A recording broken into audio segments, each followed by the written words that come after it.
Congratulations.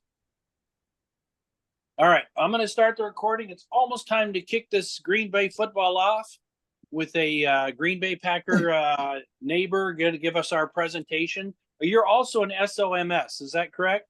Yes. Okay. And Rich, did you have a question?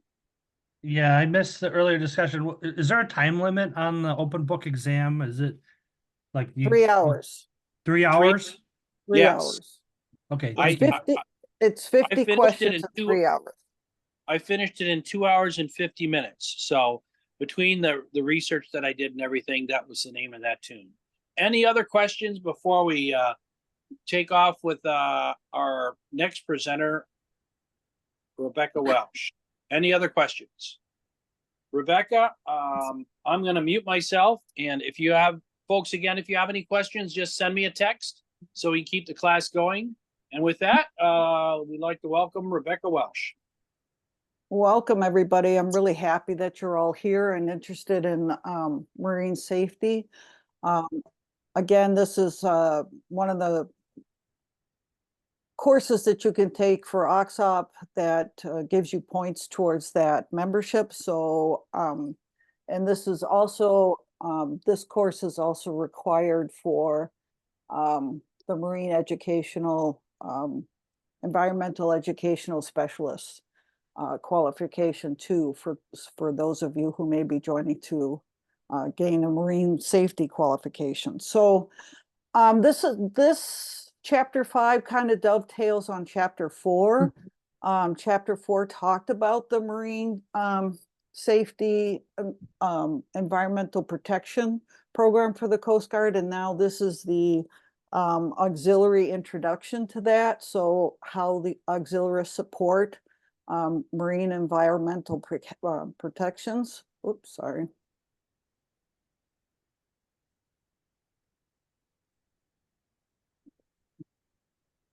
I don't know why it skipped to.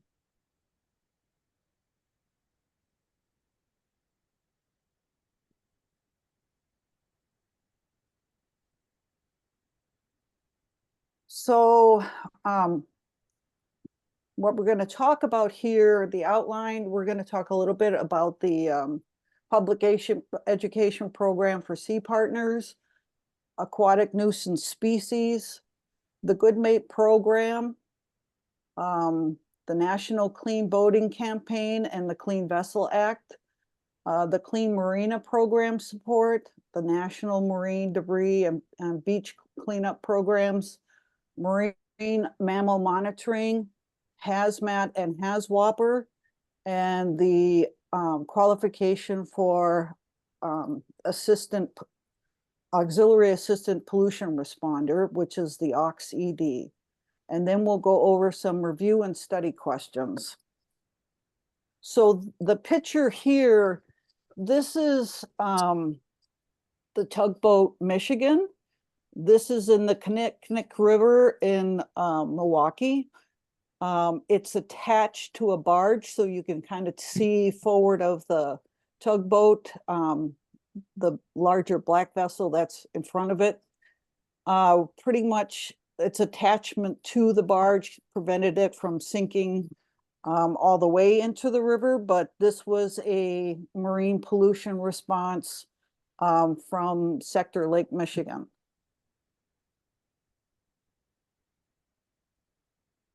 Okay, Sea Partners. It's an education and outreach program.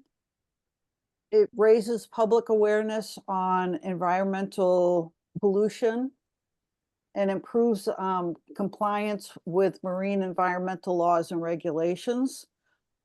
There's Sammy the Sea Otter coloring book that can be ordered from the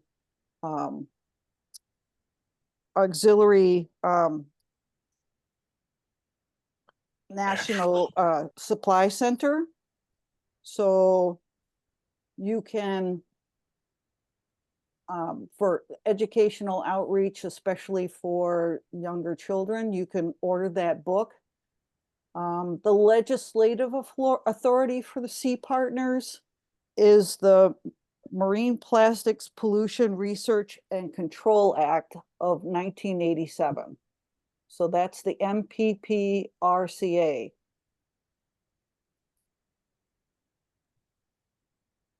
So the Marine Environmental Protection, or the MEEP program, includes enforcements, rewards, and education. And the Sea Otter, again, the Sea Otter coloring book is part of that educational piece. So each of the sector offices have trained outreach educational specialists that use that book and other educational materials to help educate the public on marine environmental protection. And the auxiliary support includes materials for public education during, public and during vessel exams, program visits, and public education, public affairs.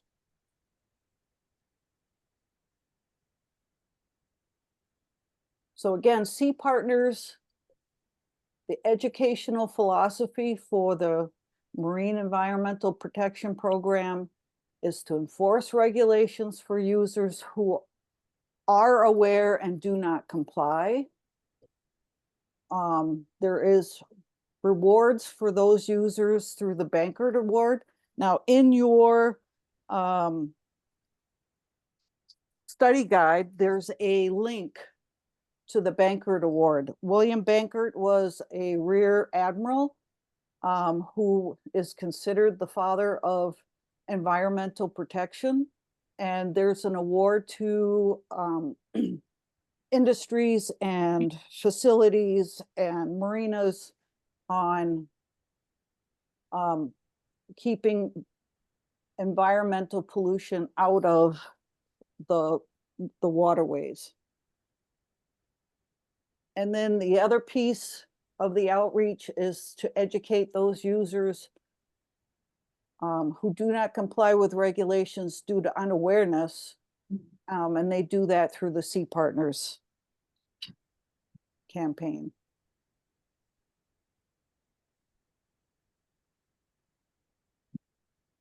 Sea Partners education is mainly out of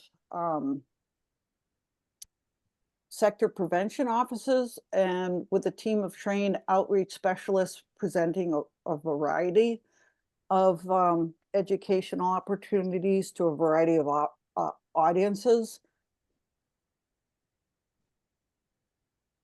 So again, the auxiliary supports that program through public education materials at boat shows, public affairs events, RBS classes, marine dealer visits, and VEs. And again, PA events at schools and yacht clubs and for business groups.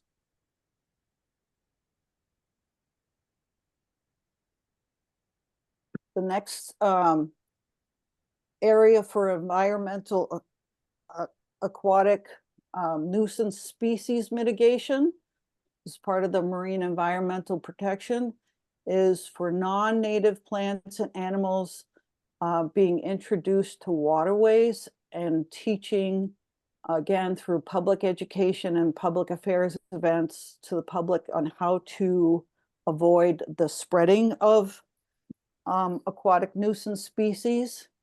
They can have devastating effects on water quality and intake systems.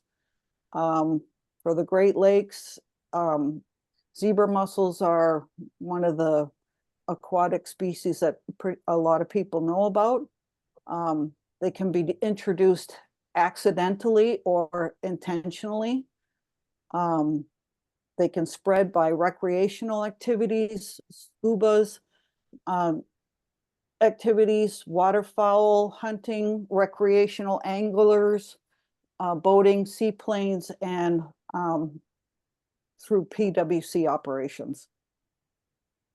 So the authority for mitigating is the National Invasive Species Act of 1996. And the new IMSEP guide has links to educational resources. So again, this chapter 5 starts on page 43 of the guide. So if you want to follow along.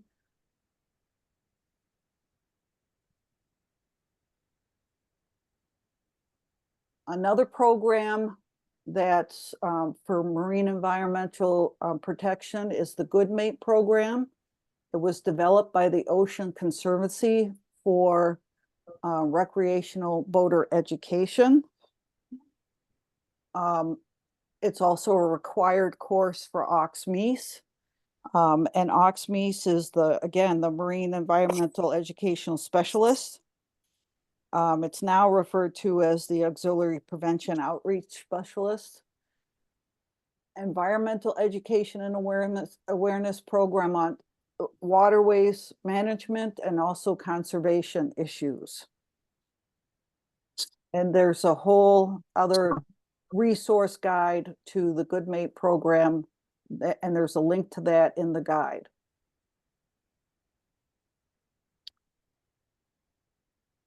Another marine environmental protection campaign is the National Clean Boating. It's part of the Clean Vessel Act as a nationwide campaign to keep our waters clean and minimize the impact of recreational boating activities. Oceans Matter is a trademark by the Marine Educational Foundation. In the guidebook, it refers to the Marine Environmental Education Foundation, but it's actually, when you click on the link, it's the Marine Educational Foundation. So it's not MEEF, it's MEF. It's a nonprofit consortium. The auxiliary can participate in public education and public affairs events, encouraging boaters to use sewage pump out stations rather than dumping gray water overboard. And marinas can take advantage of government grants funds to install pump out stations at their marina.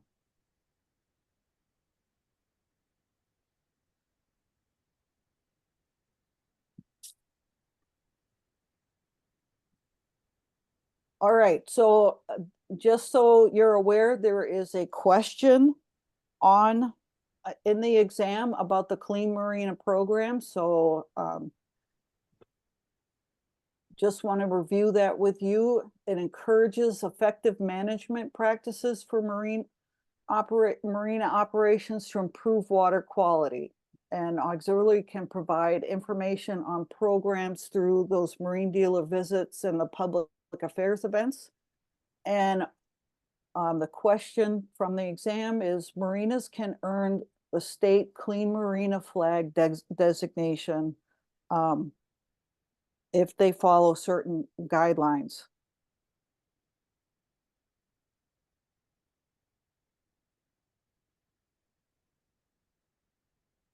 Okay, so the next marine educational environmental program is the National Marine Debris Monitoring and Beach Cleanup Programs. So the Ocean Conservancy organizes an annual events through state and country coordinators with help for corporate sponsors. In our area, we have the Fox Wolf Watershed Alliance. Every year in May, they sponsor a cleanup that involves about 1,700 volunteers that go out along the Fox Wolf waterways and do debris cleanup around the water source. And that's part of the Ocean Conservancy helps organize some of those beach cleanups. And part of that cleanup that they do up here, they look at what's being dumped, what the major sources of the debris is. They also look at the amount. And previously, 14 billion pounds of waste was dumped annually in our oceans, rivers, and lakes. So the Marpol Treaty of 1988 made most of that dumping illegal. Auxiliary units can participate in, but not sponsor beach cleanups. You can check with the Ocean Conservancy website or call the number for local cleanup activities.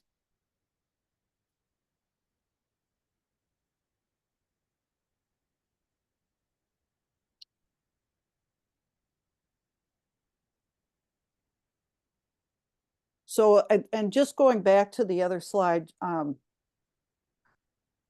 there is a question on the test about beach cleanup and about which group organizes beach cleanups. And I just want to remind you, it's the Ocean Conservancy that does that.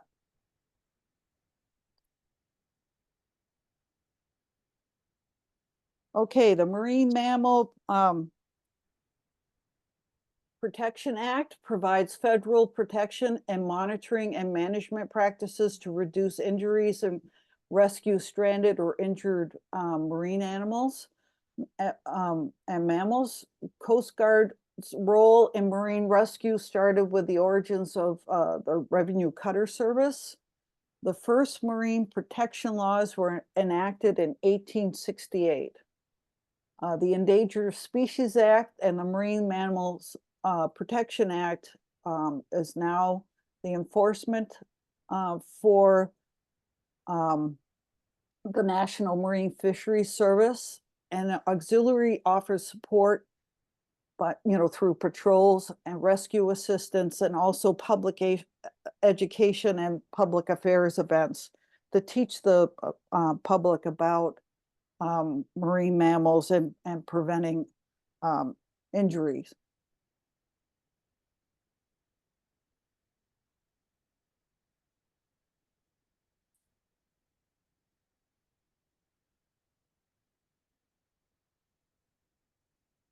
Okay, so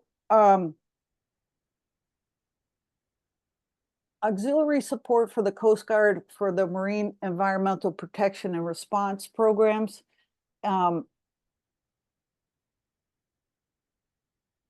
It must be your participation, and it must be coordinated with the members, DSO, MS, and DIROCS.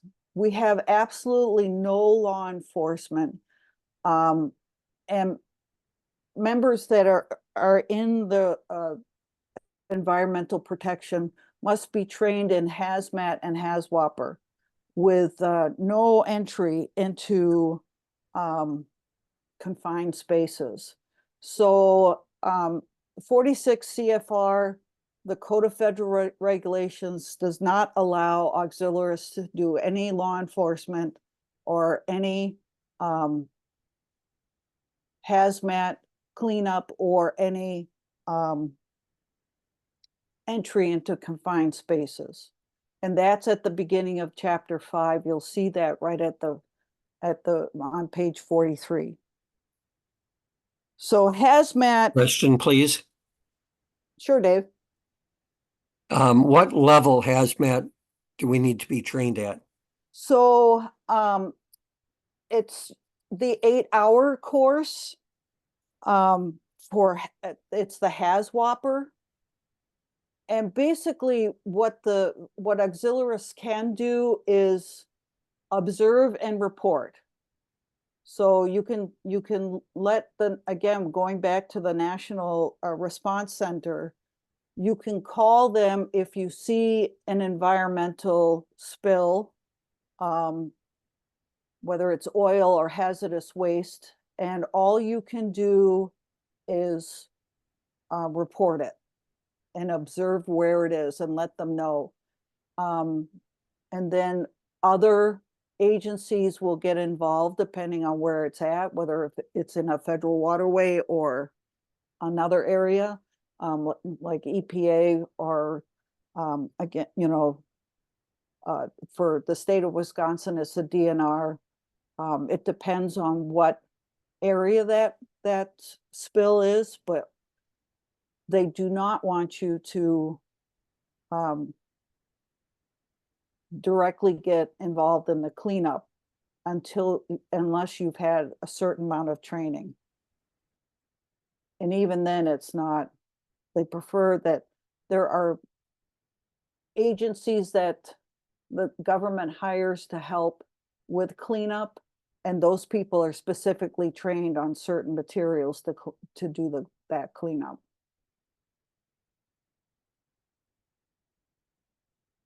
So hazmat, the term hazmat is hazardous materials, and HAZWOPER is hazardous waste operations and emergency response.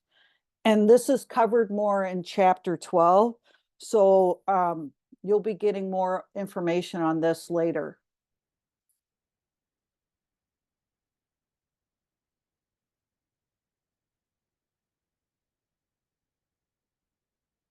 So all Coast Guard personnel who participate in response to a suspected oil spill or hazardous material release are required by OSHA to have a level of training appropriate for their duties and responsibility.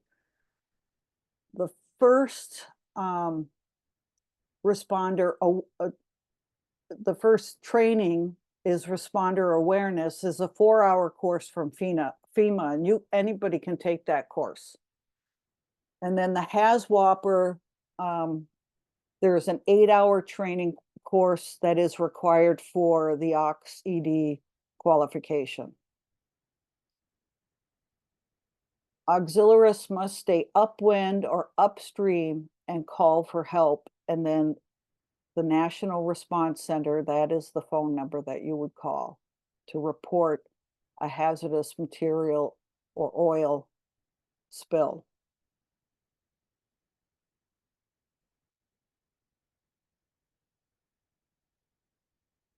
So anybody can call the NRC to report a discharge or a release.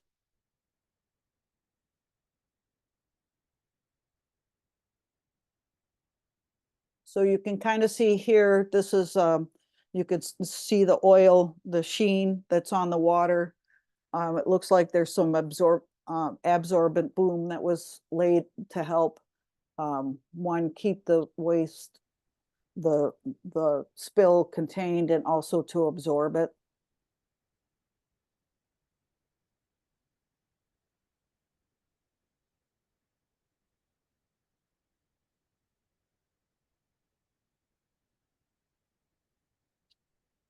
So the Auxiliary Assistant Pollution Responder, OX-ED, it requires the auxiliaries to be trained by active duty pollution responders at a sector or a marine safety unit. And the auxiliaries can provide assistance to the Coast Guard, but we are not allowed to do law enforcement, and any legal chain of custody of evidence needs to be done by the Coast Guard. Auxiliaries cannot perform alone unless an auxiliarist is just reporting a spill or a release to the National Response Center. As of today, when I checked OX directory, there are 58 auxiliarists nationwide who have this qualification. And I have this qualification. I am the only person who has this qualification for 9th Western.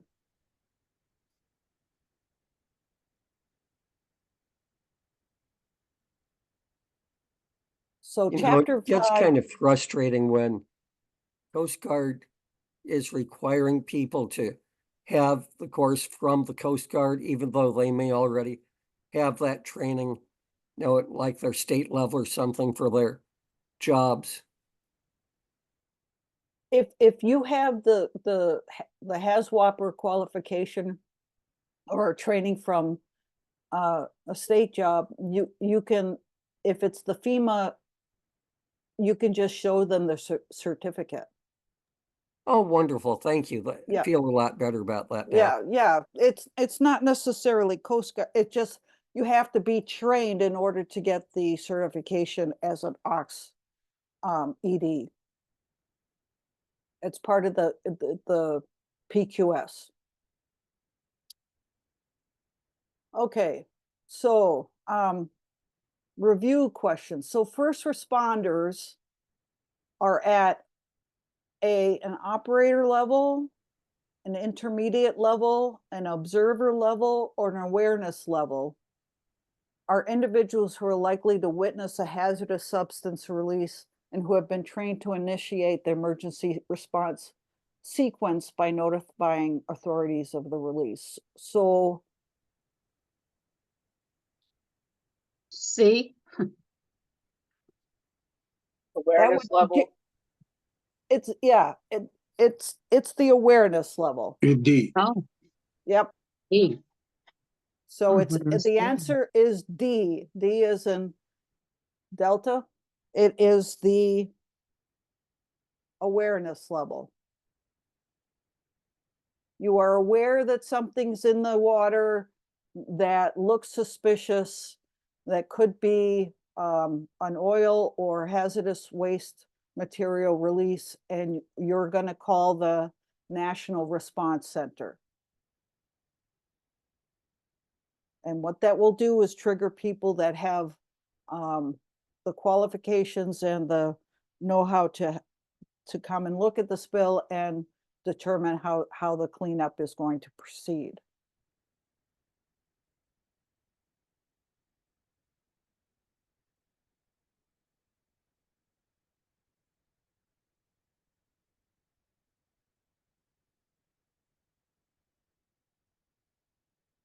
Okay, as part of the Clean Marina program, a marina operator can improve marina management practices using information provided by the Coast Guard Auxiliary and earn the state's which of these? The Clean Water Award, participating marina flag, the Clean Marina flag, or the Clean Marina plaque? Is it C? It is C. It is the Clean Marina flag.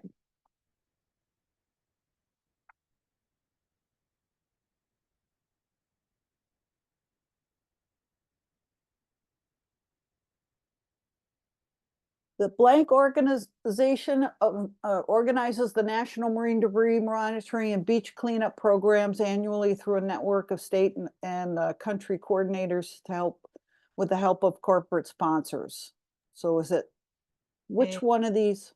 Yes, it's A. The Ocean Conservancy. That question is on the exam. Or could be, I should say.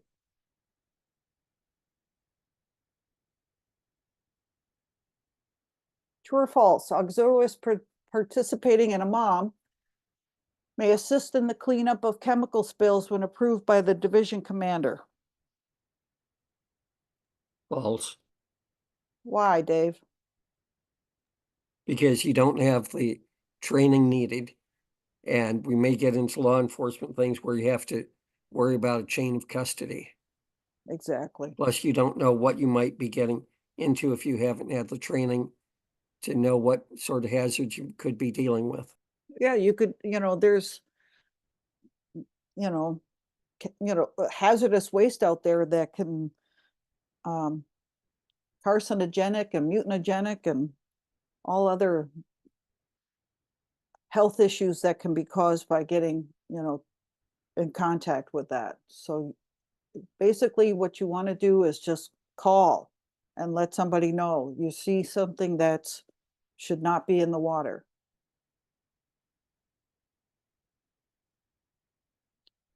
Normally, the responsible party in a hazardous substance release will take proper actions and blank need only monitor the cleanup operations. So is it the marine industry representative, the commandant of the Coast Guard, all of the above, or the on-scene coordinator? On-scene coordinator. That is correct. It is the person who is on, and whoever, the sector designated as the on-scene coordinator, and you know, this is basic ICS training, right? The on-scene coordinator is the responsible party for making sure that proper cleanup is done.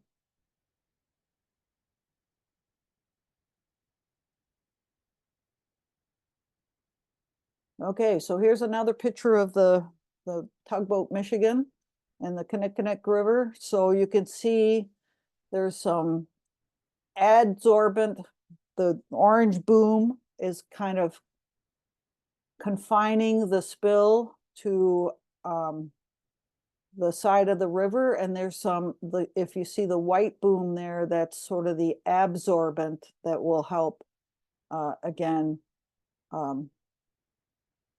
pick up some of the oil waste that came out of the tugboat.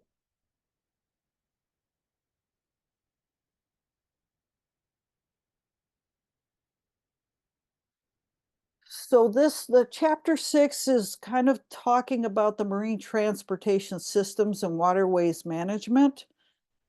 This is the Coast Guard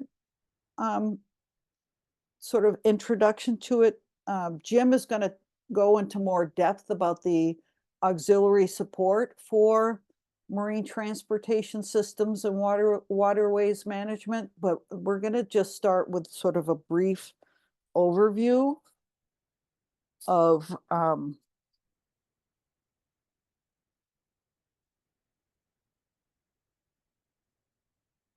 transportation systems and waterway management. So the objectives for chapter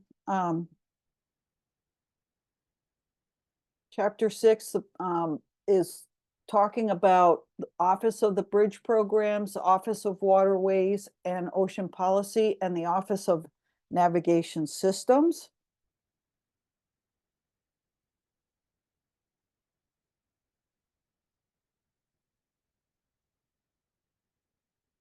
So the purpose of the marine transportation system and waterways management is to safeguard people. Safeguarding life comes first. Then facilities, vessels, and marine environment from destruction, damage, or loss resulting in vessel mishaps. So, you know, think about aids to navigation. How do we, you know, control the traffic flow coming in and out of a waterway? It also supervises the planning and implementation of regulations for preventing collisions, allisions, or groundings. And the definition of marine casualty is in 46 CFR 4.03. There's a whole list. So when the cargo vessel hit the bridge in Baltimore, that actually was not a collision. That is called an allision. So when two moving vessels collide, that's a collision. When a vessel hits a fixed object, that is an allision. So when that cargo vessel hit that bridge, that was an allision, as defined in the in the marine casualty, the CFR 46 CFR 403. Okay, Office of the Bridge Programs. The Coast Guard assumed responsibility of bridges from the Army Corps of Engineers in 1967. The Coast Guard is responsible for approval of location plans of approximately 20,000 bridges over navigable waters of the United States. It includes international bridges and alterations. You know, they look at keeping alterations from being unreasonable obstructions to navigation. The Coast Guard also is responsible for the regulation of drawbridge operations for land and marine transportation needs. That's kind of where waterways management comes in. So if there's an event that is going to occlude a navigable waterway that's a federal water, the waterways management will approve a permit to allow that to happen. We have had events up on the Fox River up here where there's been requests to close the river for like a ski show, that sort of thing. So that would be the Waterways Management Department to get permission to close down a navigable waterway for some sort of event like that.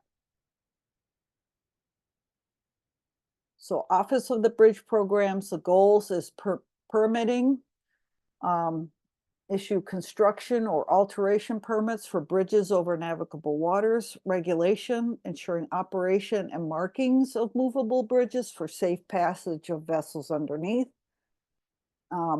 monitoring the construction, maintenance, and repair operations for minimal impact to navigation, and alteration, any used or abandoned bridges to be removed as defined by the Truman-Hobbs Act.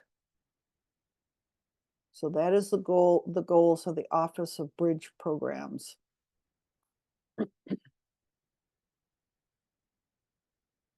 Office of Waterways and Ocean Policy includes waterways management, the Great Lakes pilotage, domestic and polar ice breaking, ocean and transportation policy, and international ice patrol.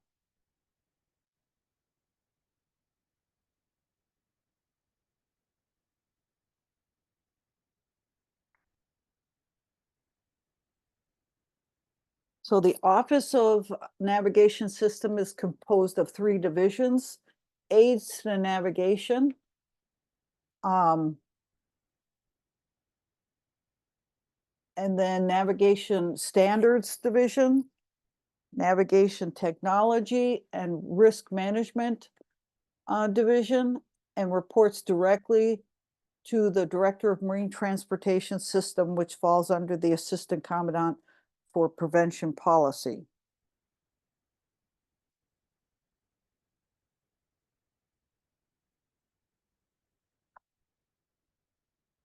All right. So the Marine Safety Office in 1972 absorbed which of the following programs? Bridge Administration Search and Rescue Program, Recreational Boating Safety Program,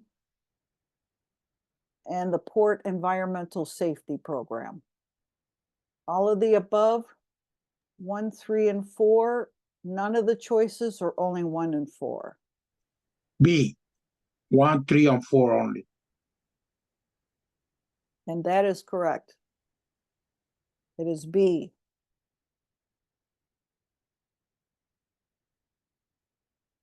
And you may see this question on the exam.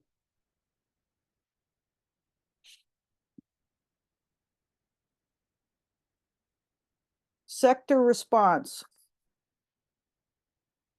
Efforts include investigation of marine casualty, manage traffic through vessel traffic systems, inspection of vessel waterfront facilities, or none of the above. Sector response efforts.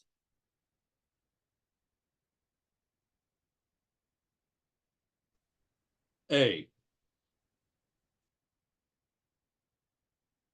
So sector has a response department, and it also has a prevention department.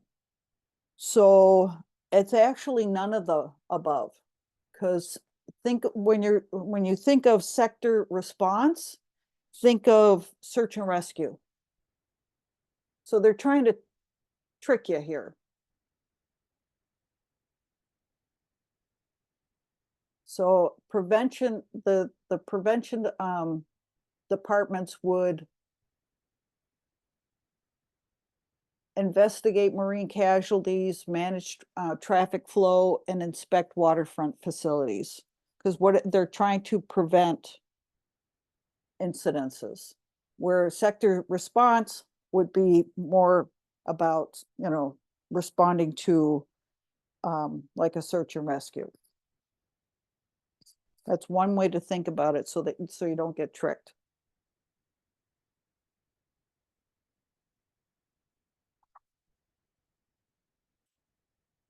All right. The district commander is authorized under 33 CFR Chapter 1, Section 100.1 to enter into agreements with state authorities permitting regulation by state of such classes of regatta or marine parade. We just talked about this on navigable waterways of the United States. So like a, you know, a ski show, water ski show.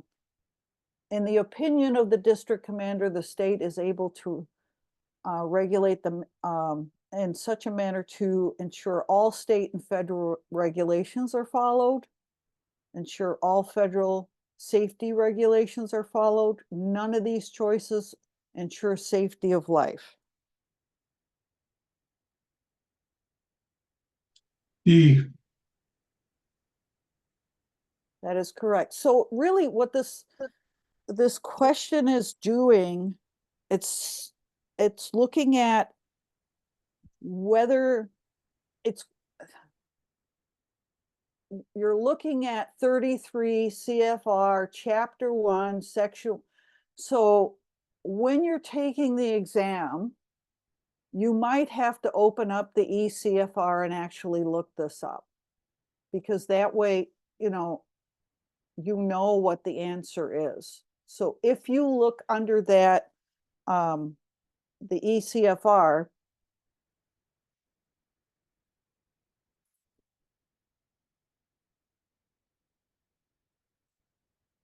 you can bring up the 33 Code of Federal Regulation and look under Chapter 1, and then look under Section 100.1 and see what the answer to this question would be.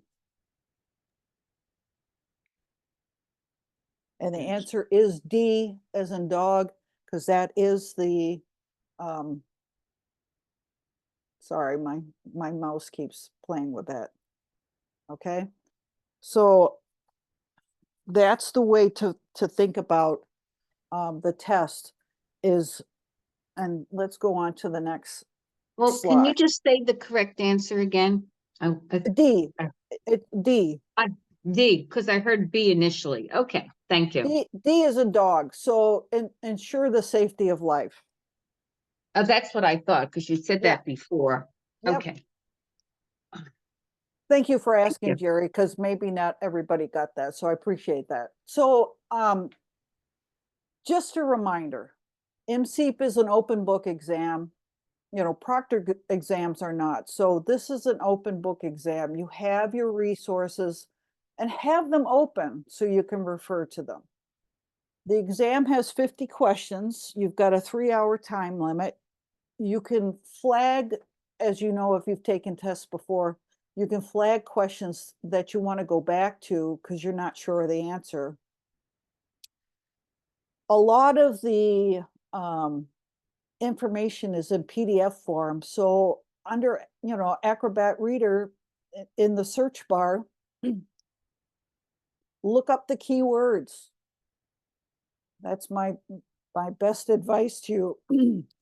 Whether it's in the guidebook or any of the other resources that are in PDF form, you can use the search bar and use keywords to help look up and find an answer. And you can take the test multiple times to pass it. Quite a few of us have. You know, as Bob was talking about earlier, he missed the passing the exam by a couple questions. So, you know, and Bob is, you know, will do his due diligence and go through and take it again.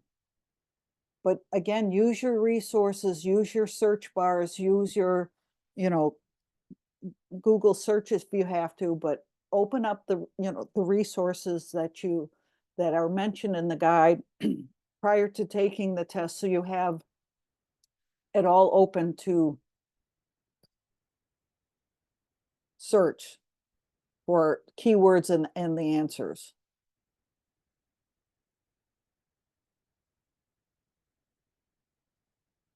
All right. Any questions?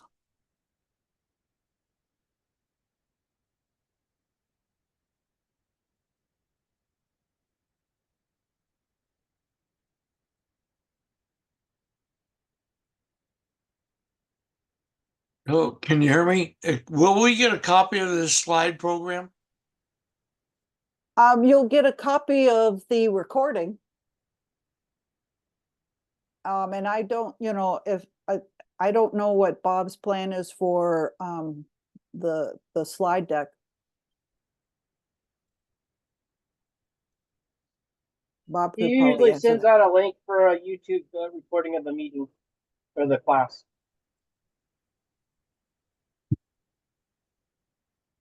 Yeah, I'm gonna be like a college professor here, and I'm gonna charge $700 for the slideshow. No, good. Thank you so much, Rebecca. Jim, Yes. Thank you. It'd still be nice if at the end of the course or at some point if we could get a copy of the slide deck. It'd be nice. yeah, my hopes is that I'm gonna have National go over them with a fine tooth comb. And we can talk more about that in later classes. I'm gonna jump real quick. Jim, did you have Jim Lumner, did you have thoughts you wanted to share here? This is a couple of shorter chapters, but we got a superstar doing it, so we lucked out to get her. Jim Lumner, do you have any thoughts? Well, I was going to comment on the availability of the slideshow. I don't know whether anyone else is, but you know, I've got notes on some of my slides that might be of help to somebody down the road looking at it. So I think it would be valuable to share the slide decks, the slideshows with people, especially if there are notes on them that supplement what's in the you know, on the slides themselves. Other than that, no, nothing further off the top of my head. I mean, as Rebecca said, you know, my coverage of chapter 7 next week will follow right on chapter 6 and add more substance in terms of the auxiliary support for what she covered in chapter 6. Excellent. What else is here? I wish Jay is a real whiz on these slides. And one thing with Jay is he puts notes on the bottom of his slides, and then for the PowerPoint, you don't see the notes. So yeah, that's and I did that also. So I have some notes on my slides too. good. Well, But if you share the PowerPoint, then the notes become visible. good. Correct. I'm going to go ahead and stop the recording, but I'm not going to go anywhere. I have a couple other thoughts. So thank you very much, Rebecca.